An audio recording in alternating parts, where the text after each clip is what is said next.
Yesus Tuhan dan Allah kami. Kau layak menerima pujian, hormat dan kuasa, sebab Kau telah ciptakan segalanya.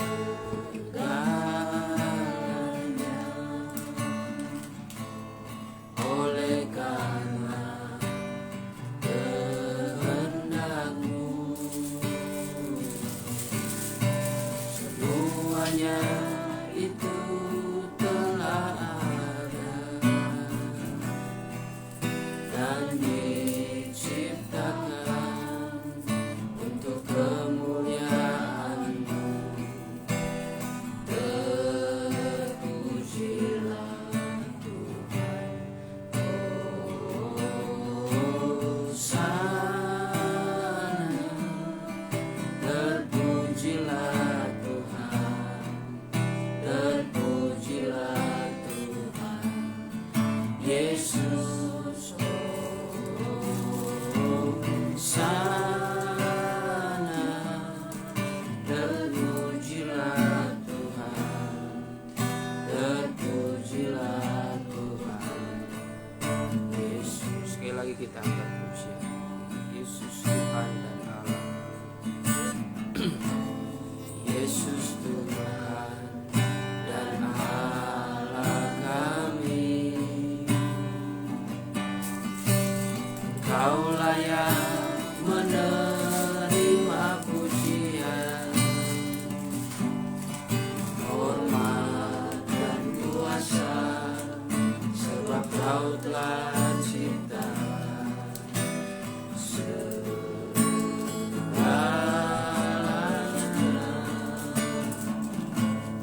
Oleh karena kehendak-Mu, semuanya itu telah ada dan diciptakan untuk kemuliaan-Mu. Terpujilah Tuhan, Hosana. Terpujilah Tuhan, terpujilah Tuhan Yesus. Hosana. Terpujilah Tuhan, terpujilah Tuhan Yesus. Haleluya, haleluya, haleluya. Bapa kami dalam kerajaan sorga, Tuhan yang kami sembah Engkau di dalam nama Tuhan Yesus Kristus, Tuhan dan Juru Selamat kami. Segala puji syukur kami panjatkan kepadamu ya Tuhan, atas segala kebaikan Tuhan yang senantiasa Tuhan nyatakan di dalam kehidupan kami.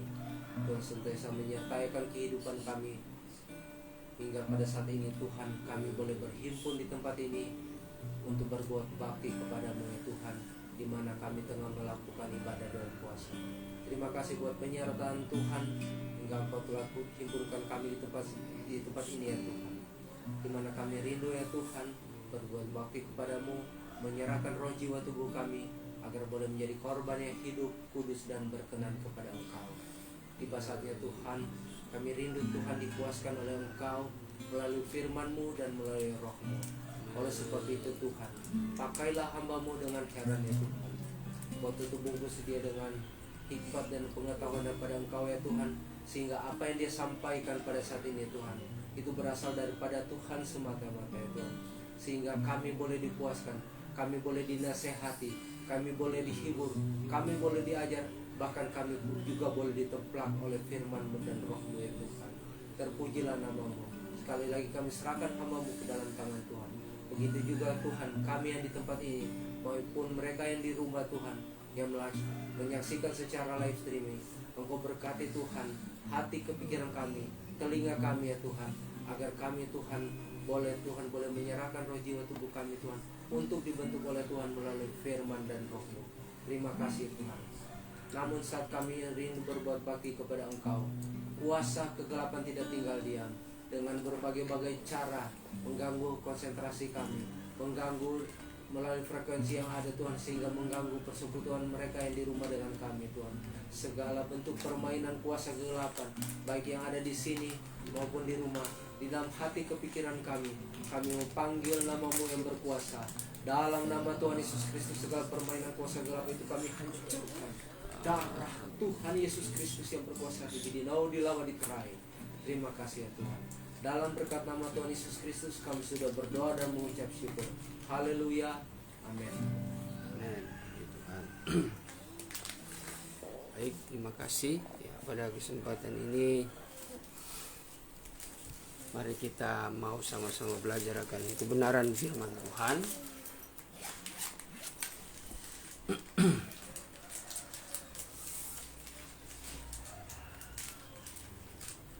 Kita akan buka kitab kita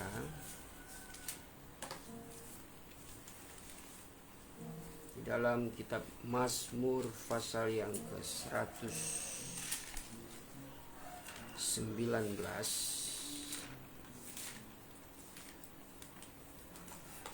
Dalam kitab Mazmur pasal yang ke-119 ini adalah kitab dengan pasal yang memiliki ayat terpanjang.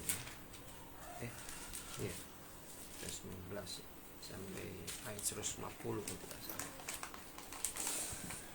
Mazmur 119 ayat yang ke-11.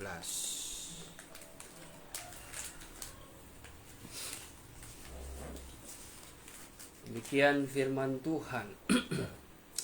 Dalam hatiku aku menyimpan janji-Mu, supaya aku jangan berdosa terhadap Engkau. Puji Tuhan. Shalom bagi kita semua. Ya, pada kesempatan siang sore hari ini tentu merupakan kemurahan Tuhan yang kita boleh alami kalau kita masih boleh dapat bernafas, bergerak dengan kekuatan kesehatan yang sempurna. Karena kehidupan sebagai orang percaya penting kita menyadari dan begitu peka akan hal-hal yang seringkali kita anggap sepele ya. Kita bernafas saja, kita bisa bergerak, beraktivitas. Kita tidak menyadari semua itu karena kemurahan Tuhan. Karena manusia bagaimanapun ya memang memiliki suatu aktivitas ya, kegiatan, kesibukan. Tetapi kita sebagai orang percaya, prinsip yang menjadi dasar hidup kita itu harus tetap ada, harus tetap kita pertahankan. Dan prinsip orang beriman itu adalah suatu kehidupan yang tetap di jalan Tuhan. Nah, makanya kalau kita kaitkan dengan perkataan daripada Raja Daud ini mengenai hatinya yang ia pelihara, hatinya yang ia inginkan agar firman Tuhan, agar janji Tuhan itu dia boleh peroleh dan tetap tertanam di dalam hatinya, karena hati itu mencerminkan kehidupan manusia. Seluruh kehidupan manusia itu pusat komandonya dari hati ya. Jadi kalau kita perhatikan apa yang dikatakan Raja Daud ini sangat penting sekali untuk kita renungkan sebagai kehidupan orang percaya dalam segala kesibukan kita, kegiatan kita hari-hari demi hari, bahkan pelayanan kita harus tetap pelihara hidup kita itu dengan kebenaran firman Tuhan. Makanya Raja Daud ini menjadi pengingat bagi gereja Tuhan di akhir zaman ya. Bagaimana pengalaman Raja Daud, karena dia sebagai raja, dia menyadari kesibukan dia sebagai raja, kegiatan dia, perbuatan dia, ya, kepercayaan yang dia miliki itu semua karena kemurahan Tuhan.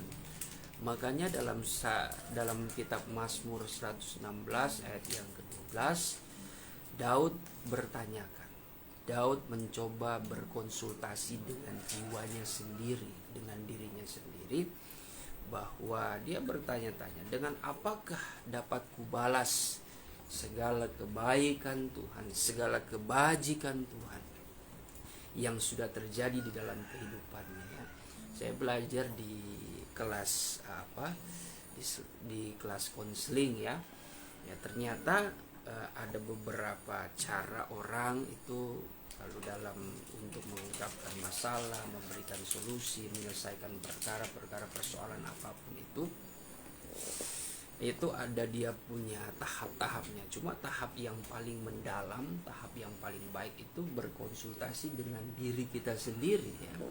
Kita berdamai dengan diri sendiri, itu yang terpenting, yang dapat membuat kita memiliki semangat yang baru. Kalau kita berdamai dengan diri kita sendiri dan kita taruh itu, kita bawa itu, kita dorong itu kepada Tuhan, ya, maka hidup kita pasti akan dipulihkan, ya. Nah, ini sebenarnya merupakan contoh yang baik. Daud juga beberapa kali dia seperti bertanya-tanya dengan jiwanya, ya, membangkitkan jiwanya. Bangkitlah hai jiwaku, ya. Dia mendorong dirinya sendiri untuk bersemangat.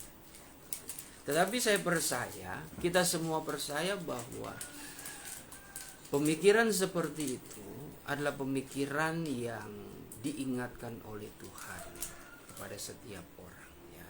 Dan memang Tuhan sudah menaruh dalam kehidupan manusia akan pikiran yang sempurna dan perasaan yang sempurna. Nah, manusia jikalau dalam hatinya itu memiliki kebenaran firman Tuhan, saya percaya manusia memiliki suatu kehidupan yang baik, ya. Makanya tadi Daud mengatakan, biarlah ku taruh janji firman-Mu, ku simpan janji-Mu di dalam hatiku supaya aku tidak berdosa. Karena kalau kita tidak memiliki kebenaran dalam hati kita, manusia itu sudah pasti isinya segala benih kejahatan, segala niat-niat jahat itu pasti ada. Sedangkan hati yang sudah berisi firman itu masih ada niat jahat. Artinya bukan niatnya, maaf. Artinya ada pengaruh-pengaruh, ya. Pengaruh dari luar, yaitu dari kuasa kegelapan, ingin mencoba kehidupan kita dengan membangkitkan segala kedagingan kita, sehingga kita berbuat jahat. Tapi kalau kita betul-betul memilih untuk mengikuti kebenaran, ya, niscaya hidup kita itu pasti akan meninggalkan segala tabiat. Tabiat di sini sama seperti apa, ya? Habit, ya. Perilaku, tingkah laku, ya, pendirian kita yang duniawi, tabiat duniawi. Makanya kalau kita perhatikan tulisan Paulus dalam Galatia 5 ayat yang ke-16, ya, kalau dalam Salinan Lama, jikalau kita berjalan bersama dengan Roh, ya, maka kehendak tabiat duniawi tidak akan tergenapi. Coba kita buka itu, Salinan Lama. Galatia 5 ayat yang ke-16, firman lama, ya. Tetapi demikian inilah kataku, berjalanlah kamu dengan Roh, niscaya kehendak tabiat duniawi tiada akan kamu genapi. Ya, berjalanlah kamu dengan Roh, niscaya kehendak tabiat duniawi tidak tergenapi. Sekalipun ada, ya, ada pasti keinginan dunia itu dalam daging kita ada. Kita tidak bisa langsung menghapuskan semua, tidak. Sampai Tuhan datang menghakimi, sebenarnya itu waktu manusia terbebas, ya. Manusia benar-benar merdeka secara mutlak, ya, sampai kepada kedatangan Tuhan Yesus. Karena kedatangan Tuhan Yesus itu menjemput gerejanya dan menikah, ya, menyempurnakan gereja. Tetapi gereja yang tidak mencapai kepada kehendak Tuhan, yang tidak bisa memelihara imannya sampai langkah yang terakhir, seperti apa yang dikatakan Paulus, bahwa dia sudah memperjuangkan imannya, dia sudah mencapai garis finish, dia sudah mencurahkan banyak korban, dia sudah berkorban banyak, yang dia gambarkan dengan aku sudah mencurahkan darahku sudah tercurah. Artinya dia sudah berkorban, dia sudah hidup mengikuti kehendak Tuhan, walaupun dia sadar banyak sekali tantangan ujian yang berat, tetapi Paulus tetap bersukacita dan dia tetap menjalani itu sampai garis akhir. Disitulah Paulus mengatakan bahwa mahkota telah tersedia. Paulus mengatakan seperti itu, saya percaya itu sama-sama memiliki ilham dan pengalaman, memiliki empiris kehidupan yang sama dengan Daud. Daud bisa bertahan sampai di langkah terakhirnya itu ya karena kemurahan Tuhan, terlepas dari segala kekurangan ya, terlepas dari kekurangan, tapi dia tetap berbalik. Berbeda dengan raja-raja yang lainnya, ya mungkin yang sering kita kaitkan dengan Raja Saul. Saul berbuat dosa, makin membela diri dia ya. Sudah apalagi pada saat Saul itu sudah berbuat salah, Tuhan suruh bantai itu ya, bangsa yang tidak mengenal Tuhan, dari mulai orang tua, orang dewasa, anak-anak, laki-laki, perempuan, sampai ibu menyusui, sampai hewan ternaknya itu dibantai semuanya. Tapi Saul tidak mengerjakannya. Dia beralaskan ya bagaimana ya rakyat bangsa Israel sebagian ada yang memberikan saran. Wah, ini hewan ternak tambun, lembu tambun, biarlah kita ambil, tapi kita persembahkan kepada Tuhan. Nah, ini sebenarnya juga ada pelajarannya di sini ya, bahwa sebagai seorang pemimpin terkadang harus bisa memiliki prinsip juga. Walaupun ada suatu suara dari jemaat yang terkesan memang sepertinya baik, tapi harus betul-betul memiliki ketegasan juga. Kalau sudah ada suara Tuhan, ya itu kan suara yang paling tertinggi. Ya, harus bisa menolak. Harus bisa menolak, ya menolak dengan bijaksana, menolak dengan tegas, menolak karena kita lebih mengikuti kata kehendak Tuhan. Ya. Tapi Raja Saul tidak, ya, dia beralaskan seperti itu, sehingga pada saat itu yang menegur siapa? Nabi Samuel ya. Nabi Samuel mengatakan, ya kamu sudah mendukakan hati Tuhan ya. Demi persembahan engkau memilih untuk tidak mau dengar-dengaran, maka Tuhan akan menjauh daripadamu. Wah, itu resikonya sangat berat, saudara. Karena memang jikalau hati kita mengerti firman Tuhan, jikalau hati kita sudah mendengar suara Tuhan, suara nubuatan, suara firman Tuhan dari hamba-hambanya, kita itu kalau kita tanamkan baik-baik, saya percaya kita semua, jemaat di Efrata, semua orang percaya yang sudah banyak dengar kebenaran, itu sudah ada hukum di dalamnya. Dan itu menjadi hukum yang paten. Saya percaya, kenapa ya dikatakan bahwa firman dan roh itu sama ya. Itu sesuatu hal yang nampak berbeda dalam tanda kutip, tapi sebenarnya itu satu. Firman dan roh itu ada di dalam kehidupan orang percaya, dan roh itu bekerja sebenarnya di dalam diri kita, langsung di hati kita, untuk mengajarkan kita supaya kita memahami, bisa memilih mana yang baik, mana yang benar. Di dalam 1 Yohanes 2 ayat yang ke-27 kan itu kita seringkali mendengar, kita baca. Yohanes 2 ayat yang ke-27, lama apa baru? Mana aja. Adapun kamu ini, maka karunia roh yang telah kamu peroleh daripadanya itu. Ya, dalam salinan lama, adapun kamu ini karunia roh yang telah kamu peroleh daripadanya. Yang telah kamu peroleh daripadanya. Itu tinggal di dalam kamu. Tinggal dalam kamu, tentunya di dalam hati. Dan tak usah kamu diajar oleh seorang pun lagi. Tak usah kamu diajarkan oleh seorang pun lagi. Melainkan karunia-Nya itu memberi kamu pengajaran Ya. dari hal segala perkara, dan sungguhlah karunia itu bukannya palsu, dan seperti kamu sudah diajarnya, maka tinggallah kamu di dalam Dia. Ya. Nah, ini sebenarnya memiliki suatu pesan kepada kita. Kita kalau sudah ada kebenaran, ya, ketika kita sudah mendengar firman Tuhan, kita sudah memiliki karunia roh, sesungguhnya saudara, dalam kehidupan sehari-hari kita menghadapi orang-orang tertentu, kita menghadapi situasi-situasi tertentu. Kebenaran itu menjadi pondasi. Ya. Kebenaran itu, apalagi roh yang ada dalam diri kita itu seringkali sudah memberikan suatu tanda. Cuma selalu saya katakan, tanda dari roh itu seringkali sifatnya lembut. Ya. Meskipun ada mungkin kita lagi jalan, seperti ada sesuatu yang terjadi.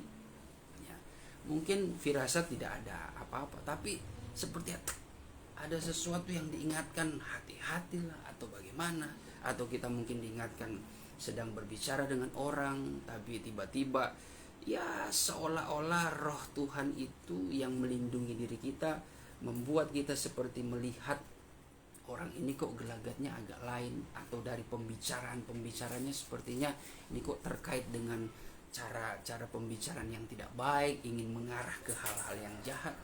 Itu sebenarnya seperti suatu petunjuk, ya, suatu tanda-tanda yang sebenarnya memperingatkan kita. Cuma itu sifatnya lembut.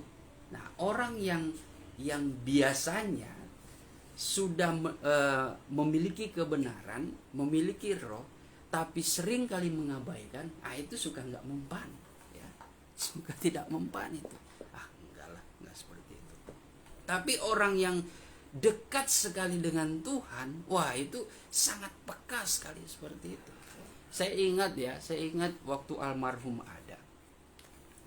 Ya, ini mungkin intermezzo. Jadi kita habis pelayanan, saya lupa itu di mana. Saya bersama papa, mama, waktu itu ada ponakan saya, ada Opel, ada Bernardus juga, itu adiknya si Marlon paling bungsu. Terus ada siapa lagi? Ada Marcel, ya, kalau tidak salah. Ya, saya, Susan, papa, mama, Opel, dan Nadus, kalau tidak salah, ya. Saya lupa ada Marcel atau Opel, tapi yang saya ingat itu Opel. Jadi habis pelayanan, ya, beliau almarhum memang habis berkhotbah, ya, memang sangat berapi-api sekali. Waktu itu lagi habis pelayanan KKR Natal atau saya gimana gitu, saya lupa. Jadi kita pergi ke daerah Gading, kita mampir dulu, ya, kebetulan dapat berkat, kan? Kita makan di Kacamata. Ya, restoran Kacamata itu di Jalan Boulevard, ya. Jadi kita makan yang daging dulu, ya. Setelah pelayanan roh, kita makan, puaskan daging kita untuk isi perut, ya. Apalagi kan habis pelayanan, ya, itu kalau tidak salah hari Minggu, ya, atau saya lupa itu. Jadi kita pelayanan dari pagi, terus papa ada pelayanan lagi sore, jadi malamnya kita ke situ. Udah kan? Setelah itu kita makan. Setelah kita lagi asik makan, saya hampir habis, ya, Opel hampir habis, semua hampir habis. Tapi almarhum seperti tidak sejahtera makan itu, ya. Seperti memang tidak habis, cuma berapa kali suap tidak habis. Tiba-tiba almarhum langsung berdiri jalan-jalan. Kebiasaan jeleknya papa itu kalau ke restoran selalu ingin bahasa menyelidiki sampai ke dapurnya. Papa itu suka jalan, kadang jalan santai, tangan di belakang, lihat ke dapur sih kelihatan bersih. Tapi setelah dapur ke ruang makan, beliau ke depan. Pas beliau ke depan lihat ke kiri, ya biasa kan di Kacamata itu ada gantungan daging-dagingnya itu. Lihat ke kanan, perhatikan, ternyata ada patung sembahan seperti itu. Padahal kita masuk tapi enggak, ya mungkin karena sudah dibutahkan dengan rasa lapar jadi masuk saja. Apalagi itu kan perbandingannya sesembahan dengan daging yang tergantung, lebih ngelihat fokus di situ. Pas lagi lapar masuk aja. Di situ udah, cuma papa langsung tidak bilang. Dan memang sudah tidak sejahtera, ya. Tidak sejahtera. Akhirnya papa mungkin cuma makan sedikit, habis itu nggak habis. Ya saya nggak makan, saya habisin. Akhirnya masih ada nasi saya tidak kuat lagi, saya lempar ke Opel dan aduh, wah sudah makanlah. Ya, oke. Jadi Papa belum langsung bilang, mungkin karena tidak enak atau gimana, lagi asik ngomong masa dibilang kayak gitu kan, langsung hilang mood. Udah sampai mobil baru kita kok sebenarnya tidak sejahtera di situ. Kenapa? Tahu rasa tidak sejahtera karena itu ada berhala di situ. Ya, terlepas kita berpikir terlalu fanatik ini Papa, tapi ya ketika kami dengar cerita itu, betul Pak, berhala itu, kita langsung rasa aduh, masuk rasa bagaimana, masa muka saya muta.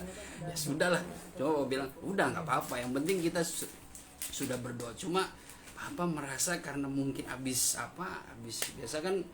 Kalau pengalaman kami ya saya juga merasakan. Biasanya orang kalau habis berkhotbah, walaupun dia puasa, kenapa pas selesai ibadah, mungkin orang ayo makan, tidak merasa lapar gitu. Memang tidak merasa lapar mungkin karena sudah dipenuhi dengan makanan rohani, jadi nggak ada seperti seperti rasa nafsu lapar itu seperti sejenak hilang.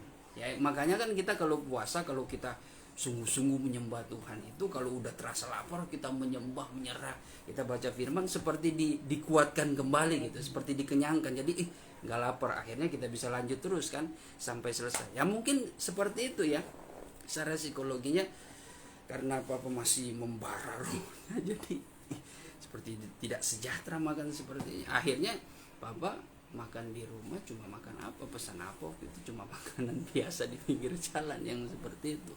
Jadi papa saya mengatakan tidak sejahtera kalau ada berhala seperti itu. Aduh, mungkin karena memang habis pelayanan seperti roh itu seperti menolak ya akan makanan seperti itu. Sementara kita sudah lahap, ini sudah kenyang dengan makanan berhala ya. Cuma Papa bilang mengatakan ya nggak apa-apa sih, yang penting kalian ya kalau memang tidak tahu itu lain cerita, sudah berdoa lain cerita. Ini cuma karena Papa tiba-tiba marifatnya jalan, ya, lihat-lihat ingin membersihkan itu ruangan bagaimana, ada berhala, langsung akhirnya tidak jadi makan. Nah ini saya mau kaitkan seperti itu. Biasanya orang kalau yang mungkin intens berdoa, intens baca Alkitab, intens doa dan puasa, itu sangat peka hal-hal yang kecil, saudara. Pasti sangat peka ya. Dari omongan orang, dari gelagat kita tuh kayak tajam aja gitu. Itu karena kita dekat kan.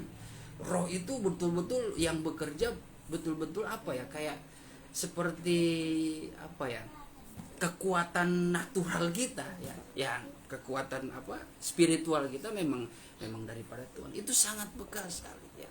Sehingga dalam hal-hal mungkin kita bekerja, berusaha, berbisnis, kalau kita dekat dengan Tuhan, itu biasanya kita tahu orang-orang yang berniat jahat. Kita tahu akan ada sesuatu yang terjadi, hal-hal yang jahat.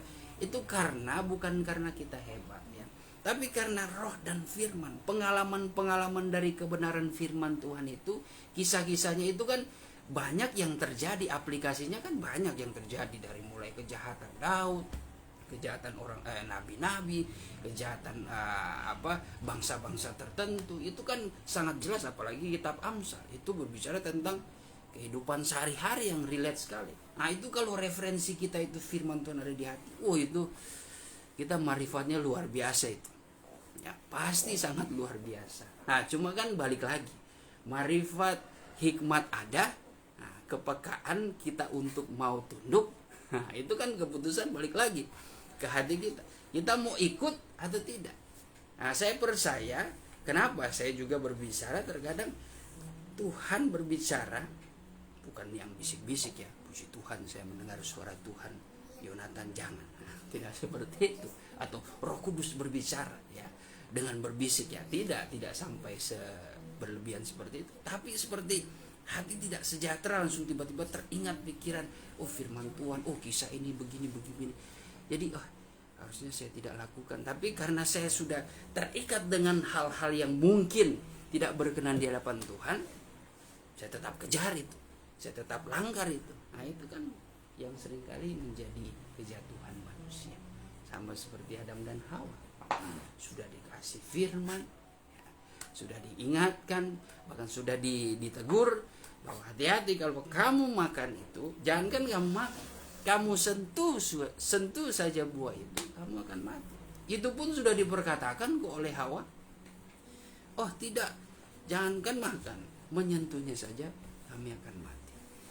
Ya, tapi itulah lihainya iblis. Lihainya iblis yang mencoba menyesatkan pikiran orang-orang pilihan. Makanya hati-hati. Kenapa Daud mengatakan kusimpan dalam hati? Karena kalau dalam pikiran juga bisa hilang.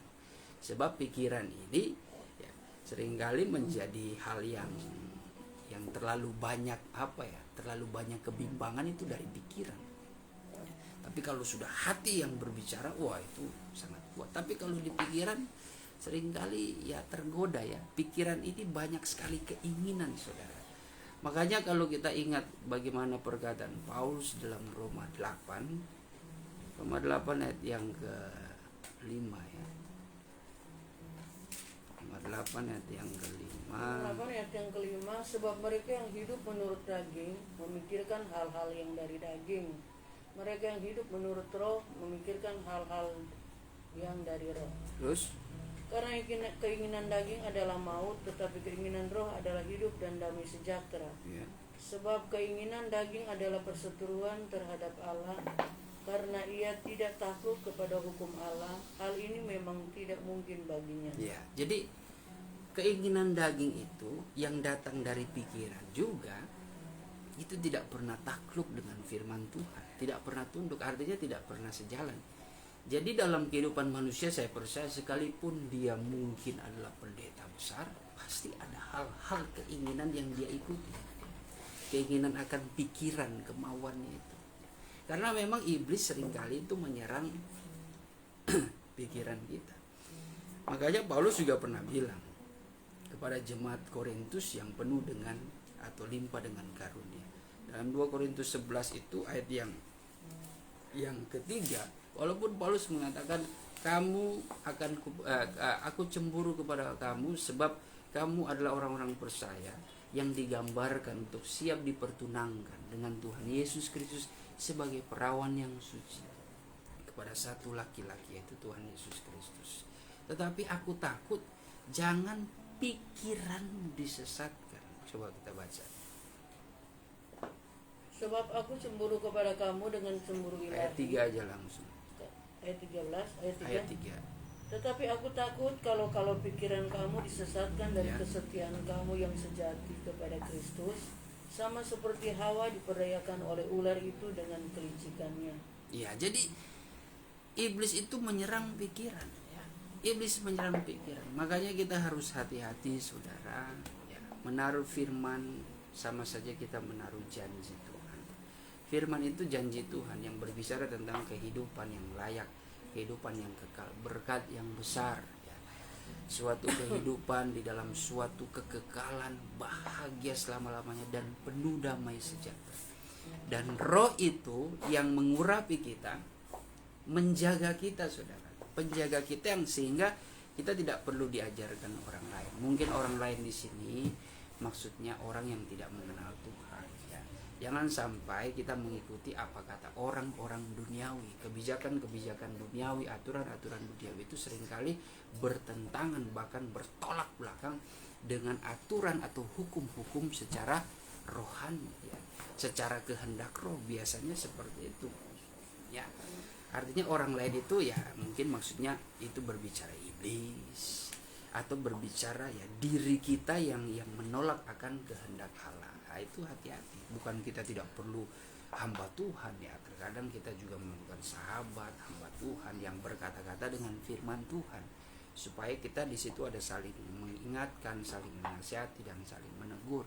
Tapi kehendak roh itu dalam kehidupan kita sehari-hari, saudara, itu dimana kan kita tidak selalu dengan hamba Tuhan, kita tidak selalu dengan orang tua yang selalu menjaga kita. Tidak mungkin Rachel yang mungkin semakin dewasa mau diintilin terus sama papinya, ya mau kemanapun papinya ikut, ya mau Rachel mau bermain sama teman, papinya ikut.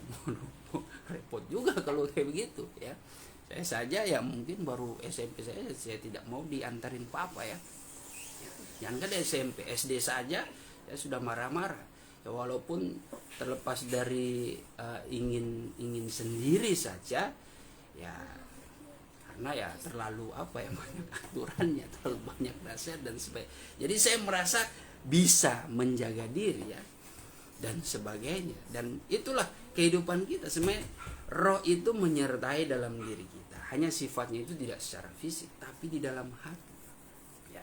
Mungkin seperti contoh Rachel tidak perlu lagi ditemani oleh papi. Tapi ada nasihat di dalam hati Rachel itu yang selalu diingat. Kalau itu Rachel senantiasa anak-anak muda semua senantiasa menerima nasihat itu jadi pegangan.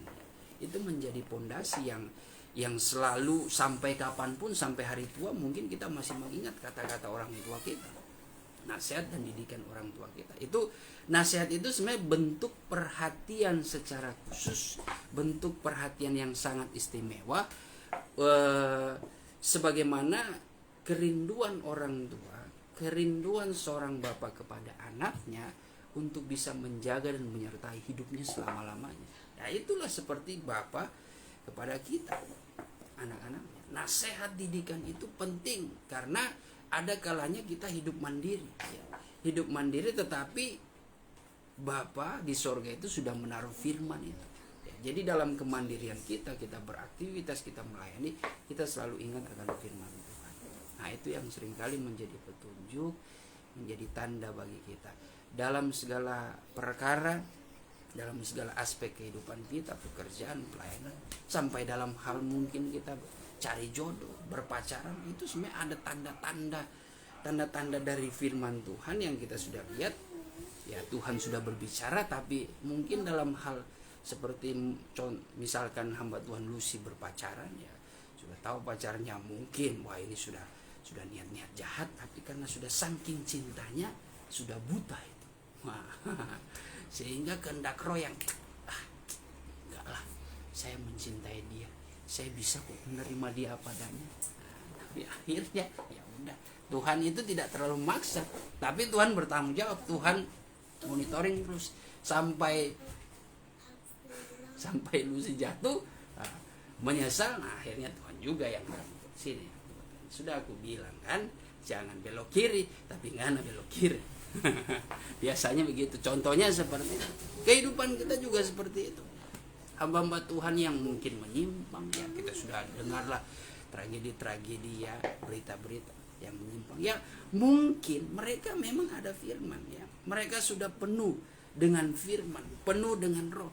Tapi karena ada sesuatu hal yang dia kejar ya, pengaruh-pengaruh dari dunia yang sebenarnya dia tahu ini sudah salah, tapi dia terobos, entah karena mungkin ada keinginan, karena tekanan dunia ya, karena kebutuhan, karena keperluan, dia memilih jalan alternatif, bukan jalan yang sebenarnya.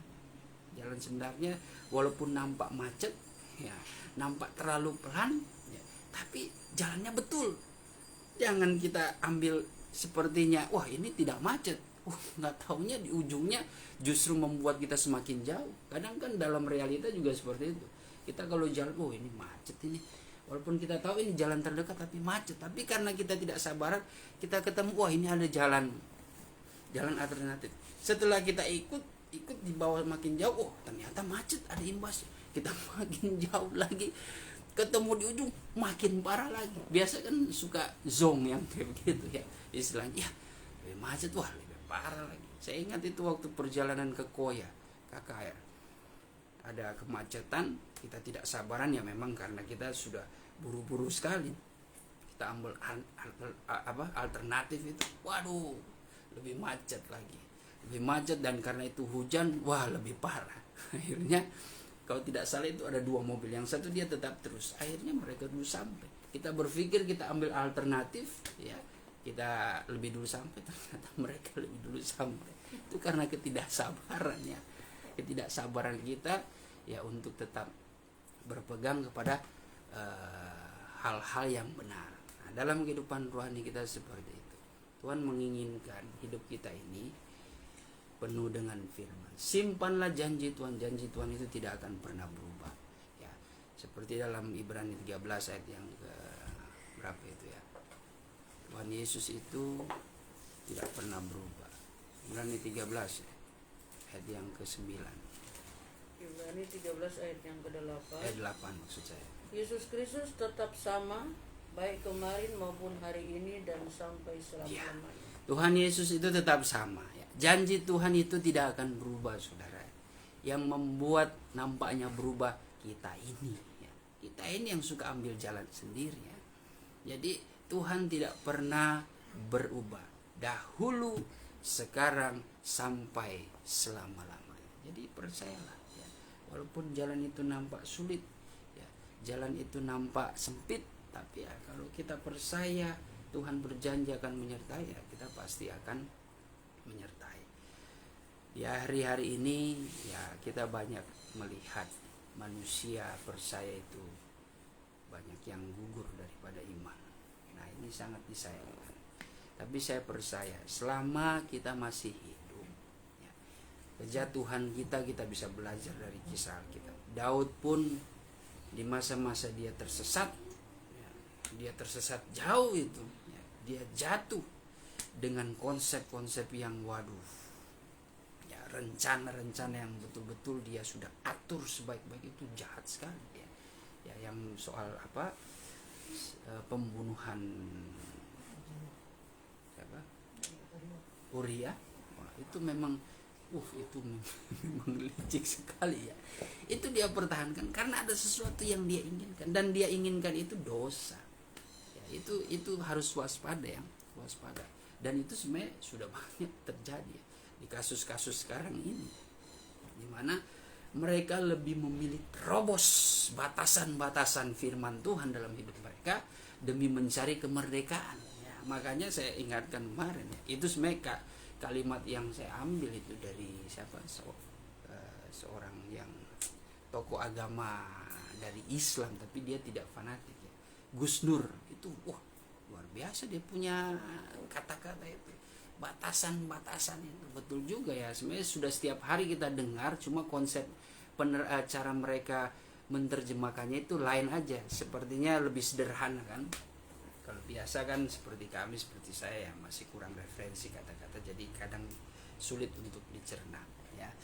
Nah itu jadi batasan-batasan itu kita seringkali mau mencapai sesuatu kemerdekaan, mencapai goals ya. Tapi kita melanggar aturan, melanggar batasan-batasan, akhirnya kita tidak memenuhi kemerdekaan, ataupun kita menemukan tapi hancur ya. Betul-betul hancur. Kemenangan yang kita peroleh kemenangan yang palsu karena kita sudah melanggar. Seperti Daud juga, dia ingin mencapai keinginannya ya. Dia rasa mungkin ini istri Uria yang cantik, menjadi istri yang baik dan sebagainya, tapi dengan cara-cara yang licik. Tuhan tidak suka, Tuhan tidak mau seperti itu. Akhirnya konsekuensinya berat. Tapi Daud, dia datang kepada Tuhan memohon ampun. Satu hal yang kita ingat dari Daud, walaupun dia jatuh dalam dosa, dia memohon agar roh Tuhan supaya jangan meninggalkan dia. Coba kita buka ayat-ayat terakhir. Mazmur 51 ayat 13 kalau tidak salah. Ayat 13.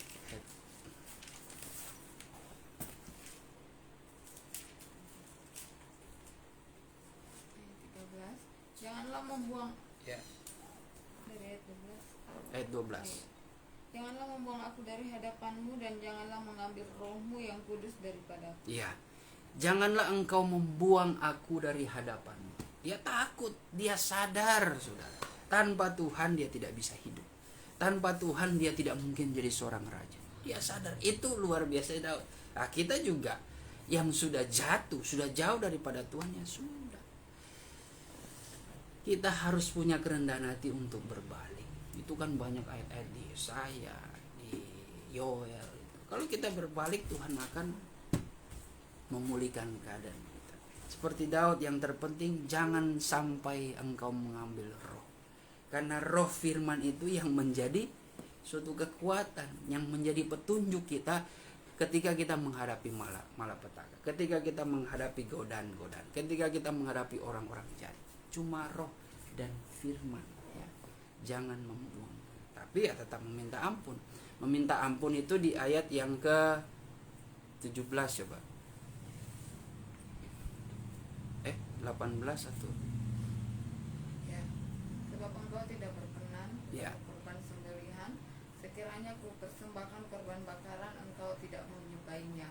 Korban sembelihan kepada Allah ialah jiwa yang hancur. korban sembelihan yang benar kepada Allah adalah hati yang hancur. Hati yang patah dan remuk tidak akan kau pandang hina ya Allah. Ya. Sehingga dalam kerendahan hati kita itu Tuhan tidak pernah memandang hina. Itu sesuatu hal yang luar biasa. Saudara, ketika menghadapi tantangan di hari-hari ini, tantangan yang berat, ya, pertama saudara meminta ampun. Mintalah agar firman Tuhan itu jangan sampai meninggalkan hati saudara.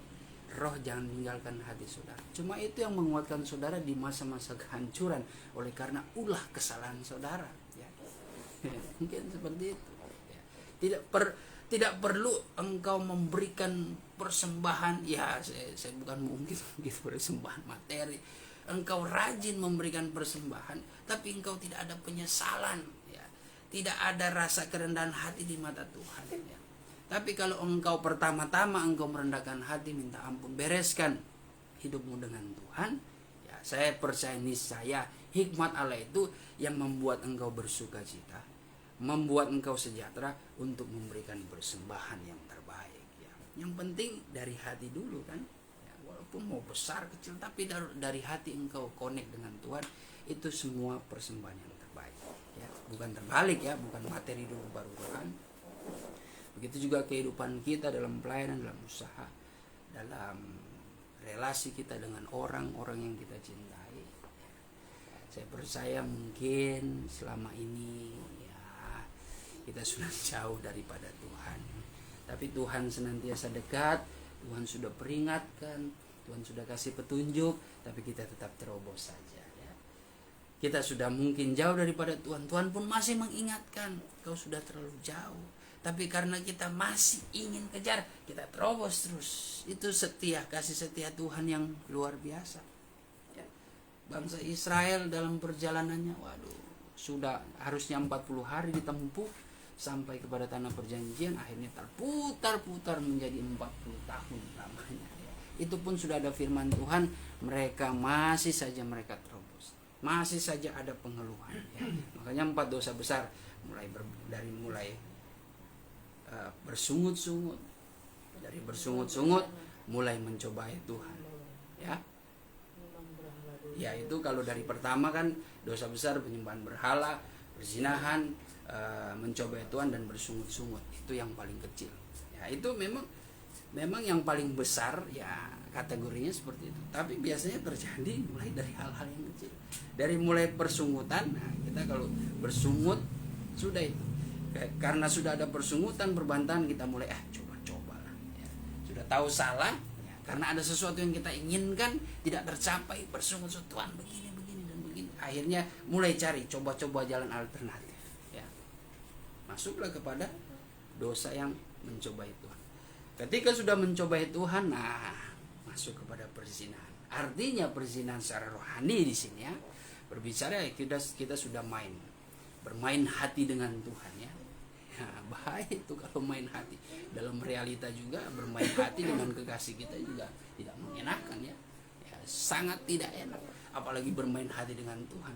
Engkau mungkin di gereja melayani, memuji memuliakan Tuhan, tapi di luar gereja engkau menyembah mammon. Ya. Engkau sangat mengasihi dunia dan kerajaannya dan kemegahannya. Cuma engkau ya saat melayani kelihatan engkau menyembah kerajaan Allah. Tapi kehidupan sehari-harimu engkau mati di mata Tuhan. Ya seperti Laodikia. Engkau merasa dirimu itu hebat, engkau merasa dirimu hidup, tapi di mata Tuhan sebenarnya engkau mati. Ya, engkau perlu dihidupkan. Akhirnya sudah perzinahan, masuk itu kepada penyembahan berhala. Karena akhirnya engkau biarkan itu keinginan akhirnya melahirkan dosa, bisa jadi maut. Sehingga karena sudah ada main hati dengan Tuhan, akhirnya engkau mulai terpusat kepada hal-hal dunia. Nah, di situ engkau sudah menyembah berhala, menyembah ilah-ilah lain. Nah, itu yang berbahaya, dan kita harus jaga hidup kita dengan firman Tuhan. Biarlah janji Tuhan kita tanamkan, kita percaya terus, kita berpegang teguh pada janji Tuhan. Dan selalu saya ingatkan firman, roh, dan pengajaran. Amsal 4 ayat 13 ya. Pengajaran juga penting. Jadi firman Tuhan, karunia roh, dan pengajaran itu menjadi pondasi dalam kehidupan orang beriman. Puji nama Tuhan, kita mau berdoa dan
Terima kasih Tuhan, pada kesempatan sore hari ini kami di dalam penyangkalan diri, kami sudah menerima akan kebenaran firman-Mu. Kami boleh dikenyangkan Tuhan oleh firman dan pengajaran. Oleh karena itu Tuhan, Kau tanamkan di hati kami, agar itu boleh menjadi benih yang hidup, yang akan bertumbuh, berbunga, dan berbuah-buah di hadapan-Mu Tuhan. Senantiasa kami boleh memiliki janji-Mu Tuhan, yang tidak akan pernah berubah dari dahulu, sekarang, sampai selama-lamanya. Kami mau selalu mengarahkan hati dan pikiran kami untuk selalu Tuhan mempermuliakan nama-Mu. Siapalah Tuhan kehidupan kami, jikalau tanpa kasih dan anugerah-Mu Tuhan, kami tidak dapat berbuat apa-apa. Tapi kalau kami masih boleh ada sebagaimana kami ada Tuhan, dengan kekuatan kesehatan, terlebih dapat bernafas, bergerak, beraktivitas, semua karena kemurahan-Mu Tuhan. Engkau mempunyai rencana yang indah di dalam kehidupan kami. Oleh karena itu biarlah firman-Mu mengajarkan kami dan mengarahkan kami kepada setiap langkah-langkah hidup kami Tuhan, menuju kemenangan yang sesuai dengan kehendak-Mu, sesuai dengan jalan-jalan firman-Mu Tuhan, sehingga segala malapetaka, segala kejahatan tidak akan pernah terjadi dalam kehidupan kami. Tetapi Tuhan, Engkau selalu menguatkan kami. Hiburkanlah kami Tuhan, Engkau bangkitkanlah gairah kami untuk selalu mau melakukan akan kehendak-Mu Tuhan. Kau tahu apa yang kami hadapi, tantangan yang begitu banyak, tantangan yang begitu berat Tuhan. Tapi kami percaya Tuhan, Engkau menjadi sahabat yang setia, selalu memberikan kekuatan dan semangat baru setiap hari dengan kebenaran firman-Mu.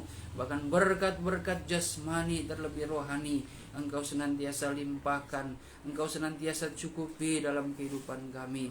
Terima kasih Tuhan, setelahnya kami dipenuhi dengan kebenaran-Mu Tuhan. Rindulah Tuhan kami bersekutu di dalam penyembahan yang ada, lewat Tuhan penyembahan dalam roh dan kebenaran. Oleh sebab itu Bapa, Engkau layakkan kehidupan kami. Ampunilah dalam segala perkara yang kami buat Tuhan, segala kekurangan, segala kesalahan, keterbatasan, dan dosa-dosa kami yang kami lakukan Tuhan secara sadar ataupun tidak sadar Tuhan. Kiranya Engkau ampuni kami ya Bapa. Tapi Tuhan, biarlah kami boleh mengalami Tuhan pembaharuan yang daripada-Mu, rahmat-Mu yang begitu besar Tuhan, senantiasa membaharui kehidupan kami, pikiran dan perasaan kami diberkati oleh Tuhan. Oleh karena itu dalam penyembahan segala bentuk kuasa kegelapan yang mencoba menghambat dengan berbagai cara. Kami tolak, hancurkan, kami usir segala kuasa kegelapan itu hanya di dalam nama Tuhan Yesus Kristus. Setan iblis, kau keluar. Darah Tuhan Yesus yang berkuasa, terima kasih Tuhan, terpujilah namamu. Kami siap menyembah Engkau di dalam nama Tuhan Yesus Kristus. Haleluya, haleluya. Oh besar, besar anugerahnya. Oh besar, besar kuasanya, tak terhitung, tak terhingga kasih-Nya. Oh besar, besarlah kasih Allah.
Gembala yang baik menyerahkan nyawanya bagi domba.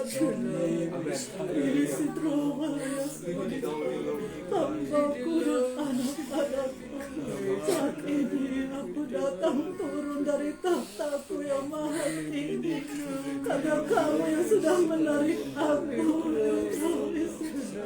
Karena aku sangat mengasihi kamu, oleh karena itu aku datang melawat kamu, menandakan mana 2-3 orang berkumpul dan sehati di dalam aku, maka aku akan menyatakan kasihku bagi kamu. Ini saya kamu semua sudah mendengarkan firman-Ku, hai hambaku dan anak-anakku. Aku memakai mulut bibir hambaku untuk menyampaikan apa yang ada di dalam isi hatiku, hai hambaku dan anak-anakku. Sudahkah kamu mengerti dan memegang teguh firman-Ku itu di dalam hati dan pikiranmu, hai hambaku dan anak-anakku? Sudah banyak kamu menerima firman dan janjiku di dalam kehidupan kamu. Hai saya di cedawa hadap Sudah cukupkah itu untuk membuat kamu tetap setia di dalam aku, hai hambaku dan anak-anak. Aku tahu begitu banyak tantangan dan pergumulan yang kamu hadapi dalam kehidupanmu. Bahkan semakin kamu setia kepadaku, bahkan tantangan itu pun akan semakin datang kepadamu untuk membuktikan bahwa aku akan tetap menyertai kamu dan memberikan kekuatan kepadamu. Ini kami bahwa aku yang sudah berjanji kepada kamu, aku tidak akan pernah menarik janjiku dari kamu, hai hambaku dan anak-anakku. Terlebih jika kamu tetap setia dan berada di dalam jalanku. Oleh karena itulah yang ku mau daripada kamu, supaya kamu tetap hidup di dalam kebenaranku, menaruh setiap janji-janjiku di dalam hati dan pikiranmu, dan itu yang akan menuntun kamu ke dalam kehidupan yang benar dan jalan yang sungguh-sungguh di dalam aku, hai hambaku dan anak-anakku. Walaupun banyak pergumulan yang dapat menarik kamu menjauh daripadaku, tetapi aku tidak akan melepaskan kamu, hai hambaku dan anak-anakku. Karena aku tidak dapat menyangkal diriku. Aku terlalu mengasihi kamu, hai hambaku dan anak-anakku. Jangan sekali-kali kamu ragukan kasih dan kemurahanku di dalam kehidupan kamu, tetapi berlomba-lombalah kamu di dalam menyaksikan kebenaranku, hai hambaku dan anak-anakku. Jangan kamu lihat keadaan dunia ini, jangan kamu terpengaruh oleh keadaan dunia ini, oleh pergumulan atau tantangan yang kamu hadapi, hai anak-anakku dan hambaku. Tetapi lihatlah dalam kemuliaanku, aku dan segala kuasaku sanggup melepaskan kamu dari segala pergumulan ini. Karena aku yang akan mengangkat kamu sesuai dengan janji-janjiku. Sudah mengertikah kamu, hai hambaku dan anak-anak? Bertahanlah kamu senantiasa di dalam aku, dan tetap setialah kamu di dalam doa dan penyerahan kamu. Maka rencanaku dan janji-janjiku itu pasti tergenapi di dalam kehidupan pribadi dan pelayananmu.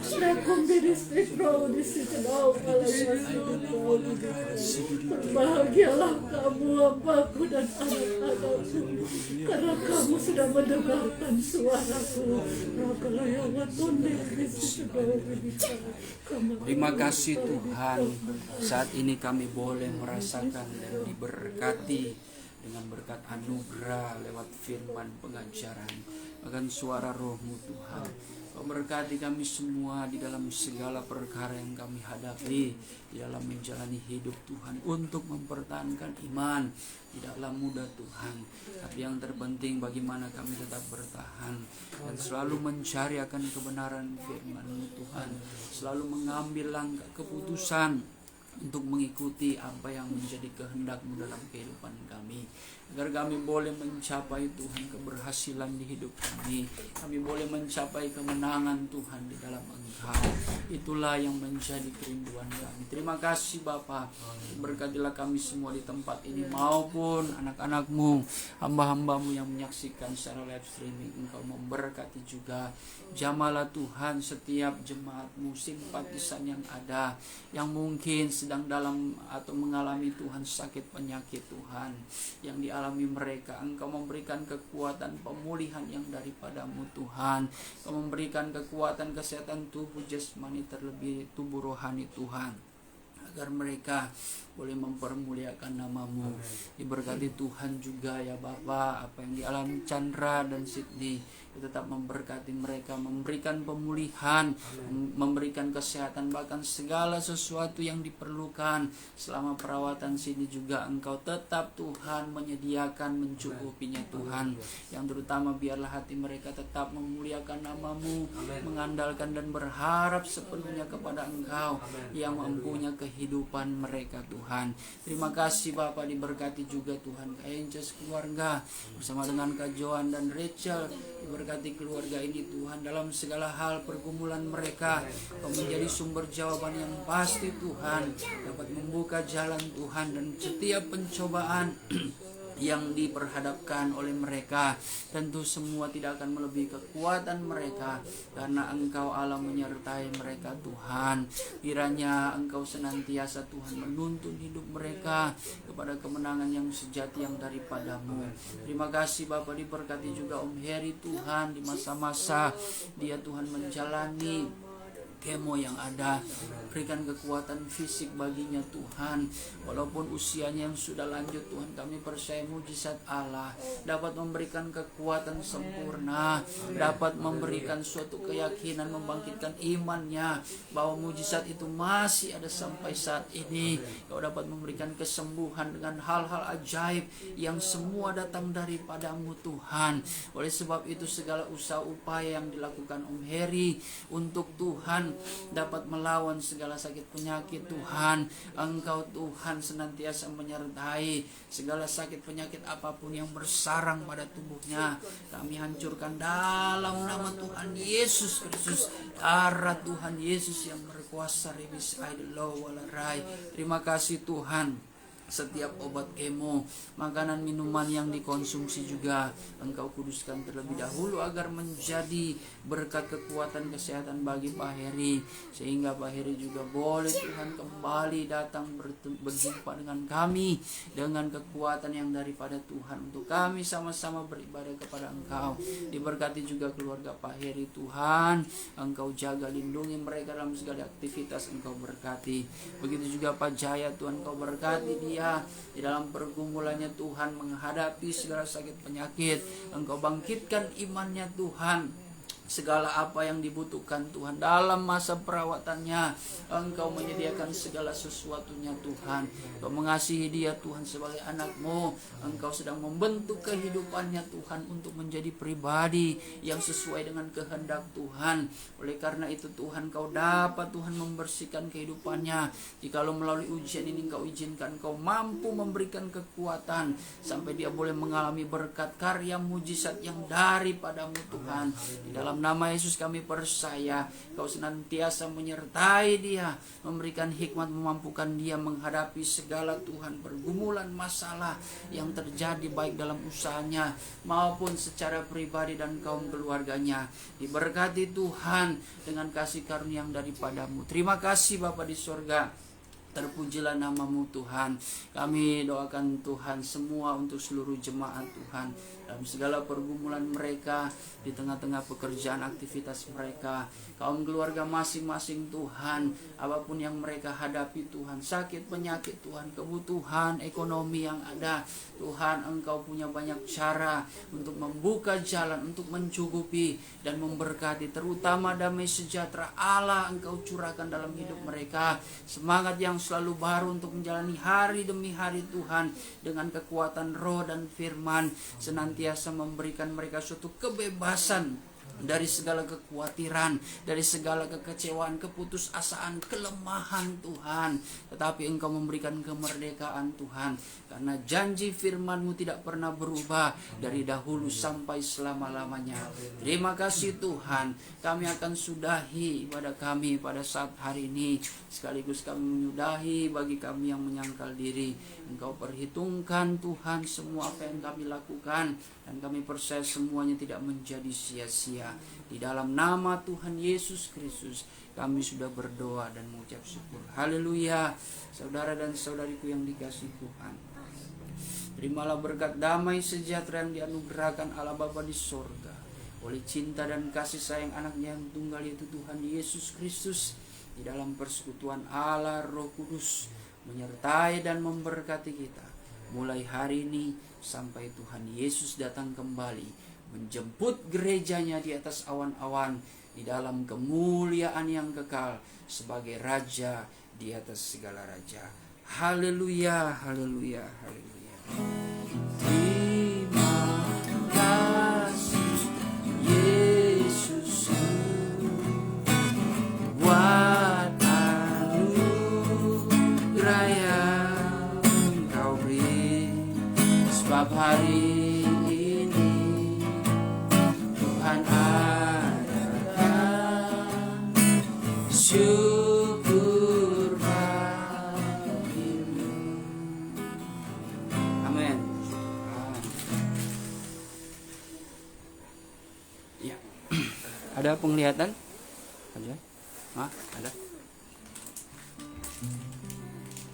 Ibu Gembala ada? Ada. Ya. Baik, kita memberikan persembahan.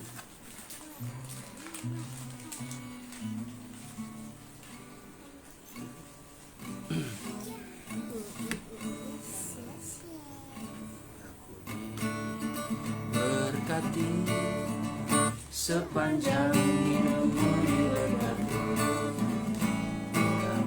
pagi siang berganti malam aku diberkati. Berkati sepanjang hidupku diberkati, pagi hari siang berganti malam aku diberkati. Puji Tuhan, mari kita berdoa. Bapa di dalam surga, terima kasih atas berkat kemurahan-Mu dalam hidup kami. Kau senantiasa memberikan makanan rohani bagi kami. Kami boleh dikenyangkan dengan anugerah dan firman-Mu Tuhan. Dengan janji firman-Mu kami percaya, kami boleh melangkah dan kami boleh Tuhan menemukan kemenangan di dalam Engkau. Terima kasih Tuhan atas berkat rohani, dan juga Tuhan Kau melihat tangan-tangan Tuhan yang sudah memberikan persembahan besar kecil. Kami percaya Kau mengerti dalam segala keperluan kami, kebutuhan kami. Kiranya Engkau senantiasa memberkati, bahkan terlebih-lebih Tuhan Kau limpah ruahkan kasih karunia-Mu dalam kehidupan kami Tuhan.